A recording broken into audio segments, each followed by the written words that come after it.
بسم اللہ الرحمن الرحیم. ڈیئر اسٹوڈنٹ، آج ہم اپنے اسلامیات کے سبجیکٹ میں جو چیپٹر سٹارٹ کر رہے ہیں اس کا نام ہے رحم دلی. جیسا کہ اس کے نام سے ہی ظاہر ہے، رحم دلی جو ہے وہ ایک اللہ تعالیٰ کی صفات ہے.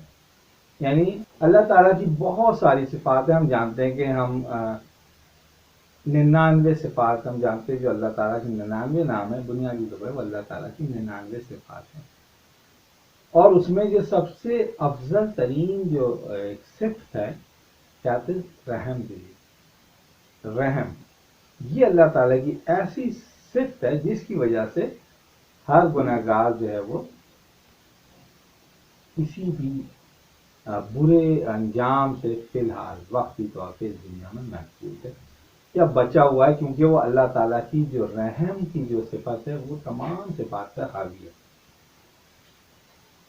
رحم دلی جو ہے وہ اللہ تعالیٰ کی صفات ہے. بالکل اس کے اگینسٹ میں جو ظلم ہے وہ شیطان کی صفت ہے، کیونکہ ظلم، ناانصافی اور گناہ پہ اکسانا. کیونکہ اللہ تعالیٰ کہتے ہیں جو اپنے ساتھ ظلم کرتا ہے وہ بھی ظالموں میں سے، یعنی اپنے ساتھ کوئی ایسا کام کرے جس سے اس شخص کو خود کسی اور کو نقصان تو نہ پہنچے، اس کو خود نقصان پہنچے تو بھی وہ ظالم ہے. کیونکہ دونوں صورتوں میں وہ ایک گناہ کا مرتکب ہو رہا ہے. اور یہ گناہ کون کرواتا ہے انسان سے؟ شیطان اس کو اکساتا ہے، اس کو وسوسے ڈالتا ہے اس گناہ پہ کرنے کے. لہٰذا وہ بھی گناہ گار ہے، ظالم ہے، جو کہ دوسروں پہ نہیں بلکہ اپنے اوپر بھی اگر کوئی ظلم کرے تو بھی اللہ تعالیٰ اس کو گناہ کی زمرے میں لے کے آتے ہیں. اور یہ شیطان کی صفت اسی لیے بتائی گئی ہے.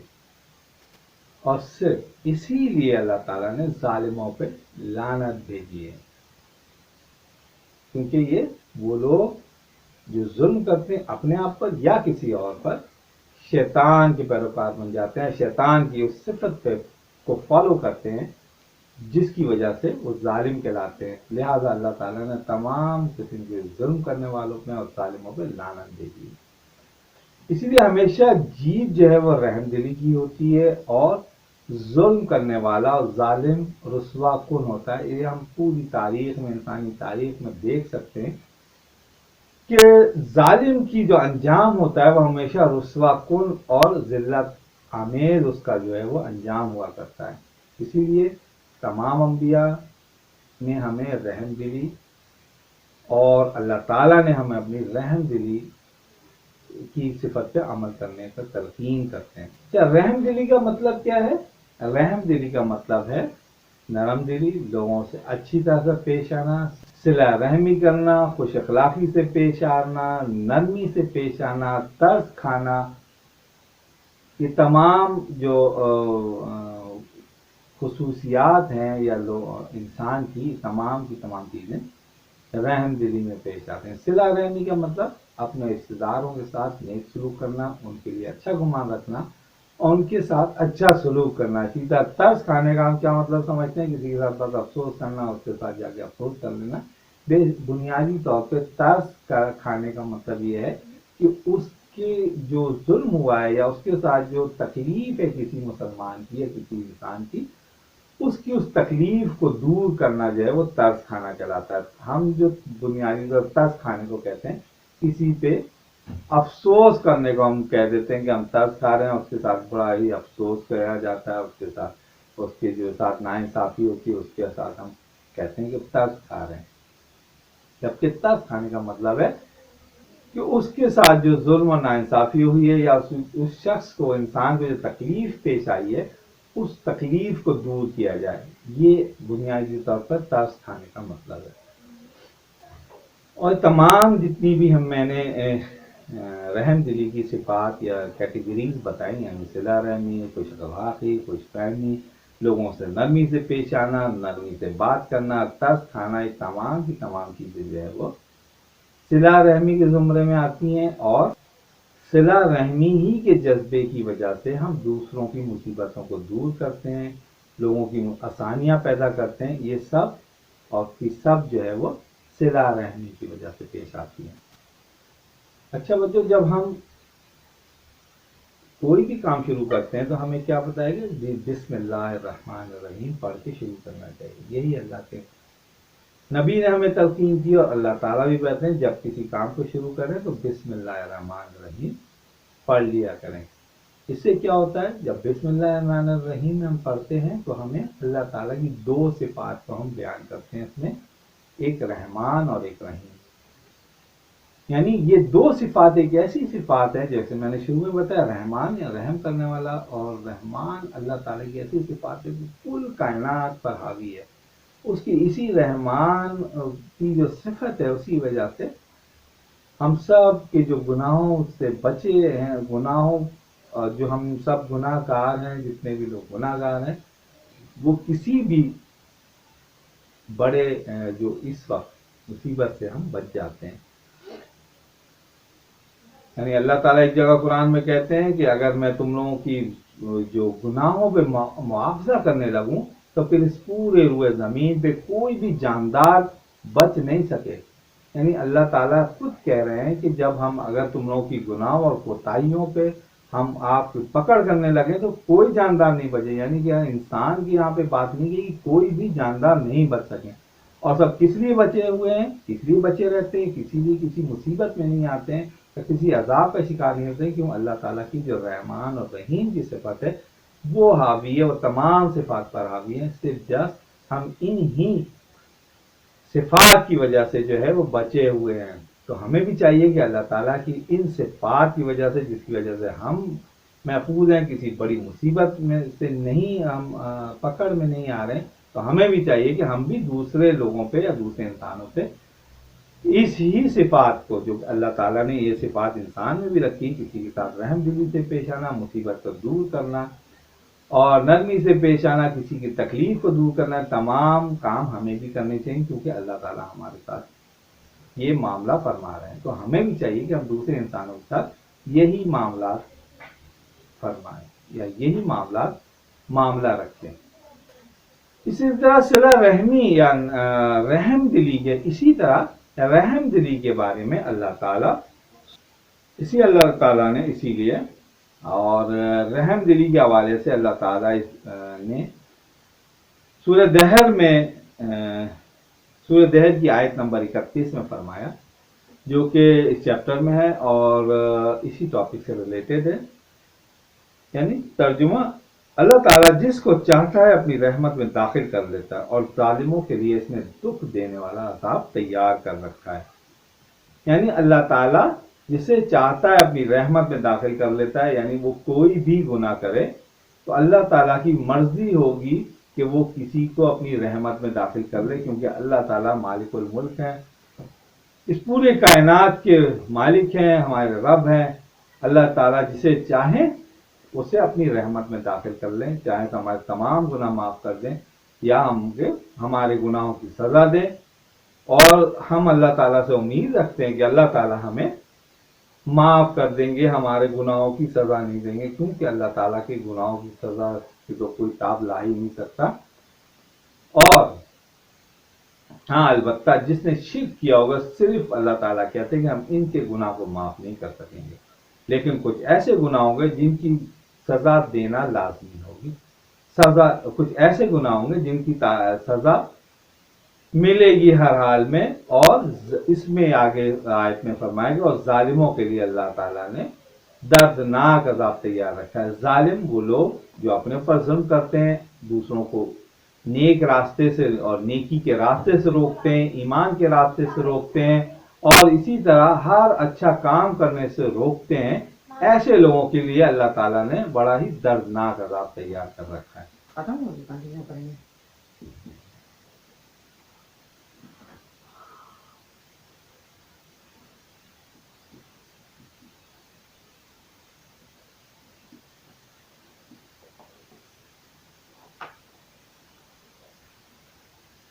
سبق میں آگے جو ٹاپک ہے وہ ہے نبی صلی اللہ علیہ وآلہ وسلم کی رحم دلی. یعنی ہم سب جانتے ہیں کہ اللہ کے نبی دنیا میں سب سے زیادہ لوگوں سے محبت کرنے والے اور رحم کھانے والے انسان تھے.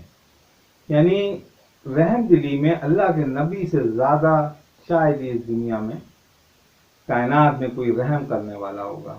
یہ ہمیں یہ سبق ملتا ہے، یہ ہمیں نصیحت ملتی ہے اللہ کے نبی کی اس اسوہ حسنہ سے کہ ہم بھی لوگوں پہ رحم کریں، کیونکہ اللہ کے نبی لوگوں پہ رحم کرنے والے تھے. اور اللہ تعالیٰ نے اللہ کے نبی کے بارے میں یہ آیت نازل کی کہ انا ارسلناک رحمۃ للعالمین، اور بے شک ہم نے آپ صلی اللہ علیہ وآلہ وسلم کو تمام جہانوں پر رحمت بنا کے بھیجا. اور اس کی تصدیق بھی اللہ تعالیٰ نے کر دی کہ آپ صلی اللہ علیہ وسلم تمام جہانوں کی رحمت ہیں. کبھی اللہ کے نبی نے کسی پہ بھی ظلم یا ظلم کی بات، ظلم کرنا تو دور کی بات ہے، اس کے بارے میں ظلم کرنے کے بارے میں سوچا بھی نہیں اور نہ کبھی بولا.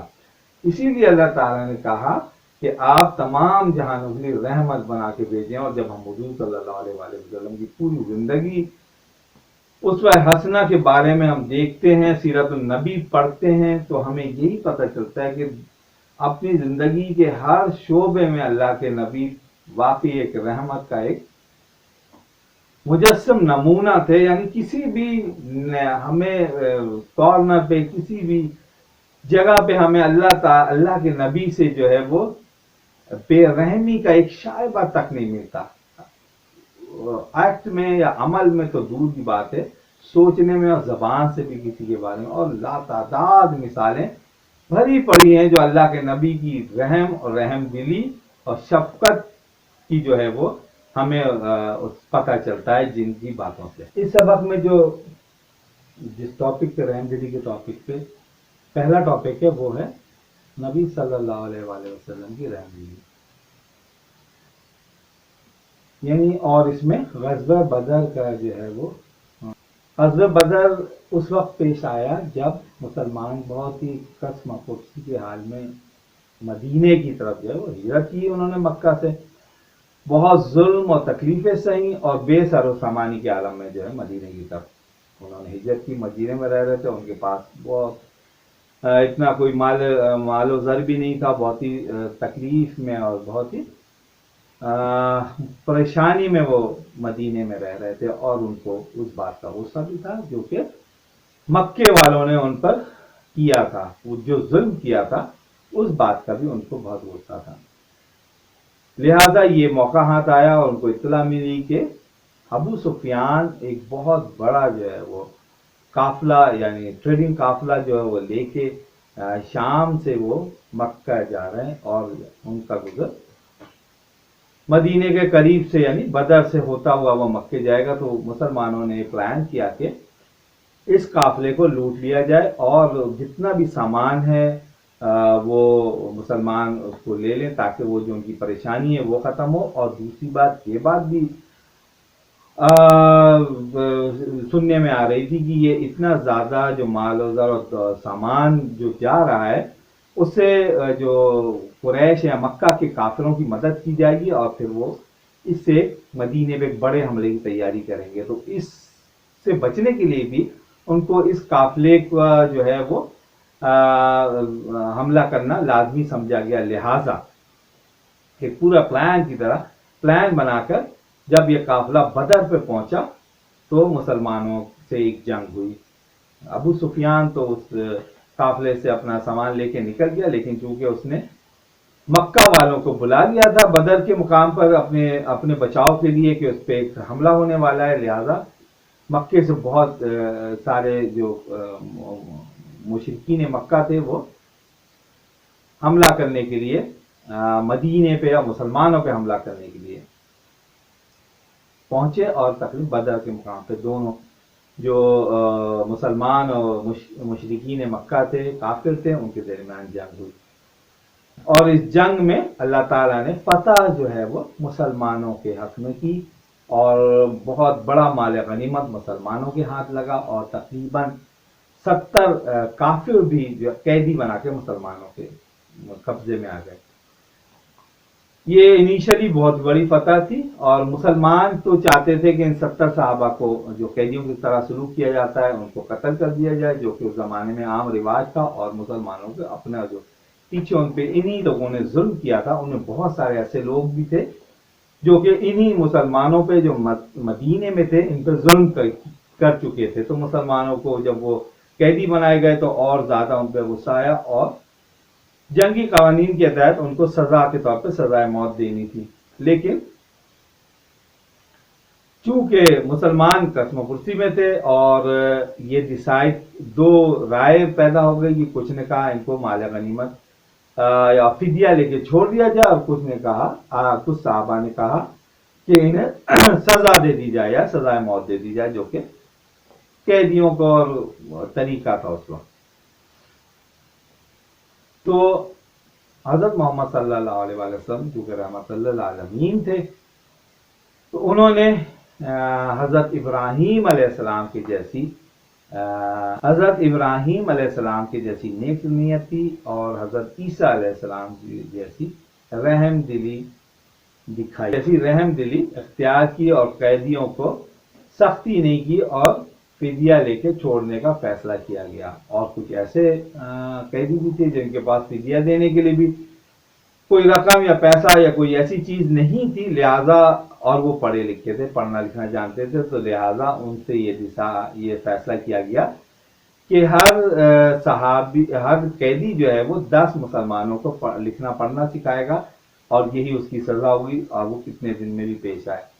اور لیکن وہ جو قیدی تھے ان کے ساتھ ایک اچھا سلوک رکھا گیا, ان کو وقت پہ کھانا دیا گیا, کوئی ظلم یا کوئی تکلیف بھی نہیں پہنچائی گئی, اور اس میں سے بہت سارے قیدی مسلمانوں کے اس رویے سے متاثر ہو کے مسلمان ہو گئے یا انہوں نے واپس مکہ جانے سے انکار کر دیا.